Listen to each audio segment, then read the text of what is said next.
הסכם להעברת חלק מהאורניום המועשר של איראן נחתם במפתיע בינה לבין טורקיה וברזיל.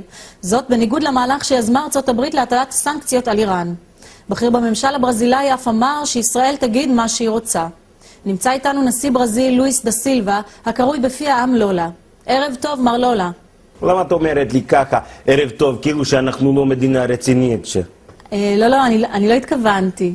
אנחנו מעצמה, שתדעו את זה, נכון בנות? קלארו, קלארו. אבל אתם לא מבינים במזרח התיכון. למה אתם מתעסקים בזה? אתם לא מבינים בכדורגל. למה אתם מתעסקים בזה?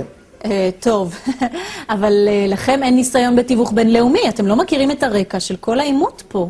מכירים, למה לא? אנחנו יודעים הרבה על אירופה. אנחנו באסיה. באמת? חשבתי שהם ליד איראן.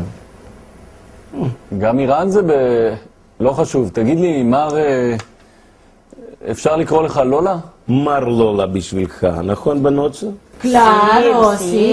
Sono il nome, signor Lula. Molto importante. מר דה סילבה, בישראל אנחנו מאוד אוהבים את ברזיל. אנחנו תמיד בעדכם בכדורגל, אוהבים את המוזיקה שלכם, את הברזילאים.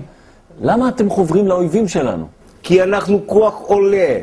מה אתה חושב? אני לא יכול לעשות סדר בעולם רק בגלל שיש לי שם של רקדנית בטן? חלילה, זה לא העניין. השאלה היא רק הם... אלחנן, תרשה לי, נראה לי שהוא קצת לא מבין את השאלה. תגיד, מה אתם דוחפים את האף שלכם קיבינימט, אה? אני אסביר לך בדיוק ובצורה מכובדת. בנות?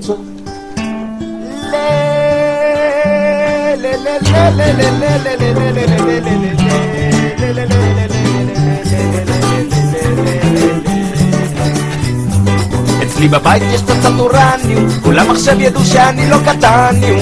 אצלי בבית יש קצת אורניום, כולם עכשיו ידעו שאני לא קטניום. אצלי בבית כל אורח משמח, גם לאחמדינג'אד אני לא בודק את הריח.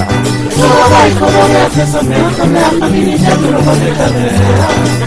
את האמריקאים מלמד היום מאיפה משתין הדג.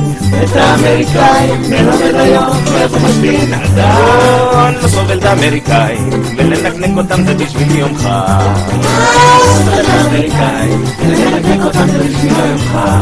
רק הוגו צ'אבס כל הזמן עושה שמח, הגיע הזמן שגם אני קצת אתפתח. רק הוגו צ'אבס כל הזמן עושה שמח, הגיע הזמן שגם אנחנו נתפתח. הבעיה מאוד מורכבת ידידיי, כי בעולם אותנו אוהבים יותר מדי. הבעיה מאוד מורכבת ידידיי, כי בעולם אותנו אוהבים יותר מדי. אצלי בבית שיש קצת לטינה, אולי זו הזדמנות להוריד את ארגנטינה. אצלי בבית יש קצת לטינה, אולי זו הזדמנות להוריד את ארגנטינה. אני גדול, אני שטוף, אני מדהים, ורק אותו יודע איך לבחור לי חברים. אני גדול, אני שטוף ומדהים, ורק אותו יודע איך לבחור לו חברים.